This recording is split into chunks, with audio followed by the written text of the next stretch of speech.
Ya, baik. Sekarang kita bahas tentang pengertian dari memberikan ukuran, ya, atau memberikan dimensi. Nah, memberikan ukuran itu pada dasarnya adalah proses memberikan informasi yang terkait dengan fitur objek dengan menggunakan angka atau simbol atau catatan-catatan. Ya. Nah, informasi ini bisa meliputi satu ukuran dan lokasi dari fitur. Ya, seberapa besar, lokasinya ada di mana. Kemudian juga informasi tentang jenis material yang digunakan untuk komponen tersebut atau untuk produk tersebut. Kemudian juga jumlah yang diperlukan. Jadi misalkan ada satu komponen ya yang ada beberapa diperlukan di dalam sebuah produk, ya, maka kita bisa berikan keterangan berapa jumlah komponen tersebut pada produk. Kemudian informasi yang lain juga jenis perlakuan pada permukaan. Ya, bagaimana untuk menghasilkan kekerasan permukaannya, apakah di quenching atau di annealing dan sebagainya. Kemudian bisa juga memberikan informasi terkait proses manufaktur yang harus dilakukan pada permukaan tersebut atau pada komponen tersebut. Dan juga yang keenam, bagaimana ukuran dan toleransi dari geometrinya. Ya. Karena kadang untuk menghasilkan komponen yang presisi tinggi sangat sulit, ya apalagi kalau proses pengerjaannya masih secara manual. Ya. Nah, berapa kelonggaran yang diberikan, berapa toleransi yang diberikan, ya, ketidakpresisian itu bisa juga disampaikan di dalam pemberian dimensi ini. Oke, nah dari informasi-informasi ini mungkin karena keterbatasan waktu tidak semua akan kita bahas, jadi kita hanya akan membahas 3 hal yang pertama di dalam mata kuliah ini, yaitu yang pertama terkait dengan ukuran dan lokasi dari fitur, jenis material yang digunakan, dan juga jumlah yang diperlukan.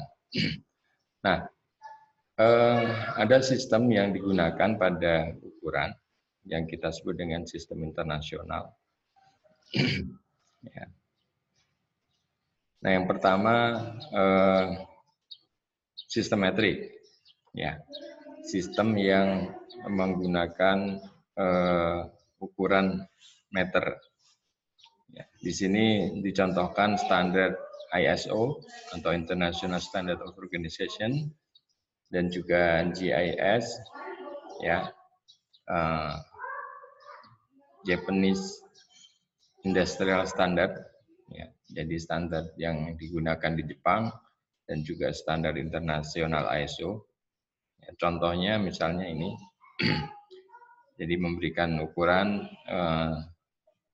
32, 32,5, 32,55, 0,5 gitu ya.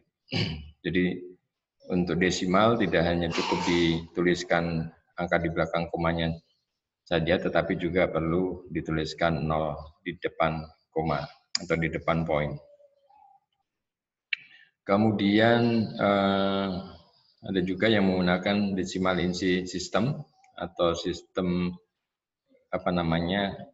imperial, ya, sistem yang banyak digunakan di negara-negara persemakmuran, Inggris dan juga jajahannya, mantan jajahannya gitu ya, seperti di Amerika, di Australia, di Inggris sendiri menggunakan sistem satuan desimal inci, ya, satuan inci, kemudian feet dan sebagainya.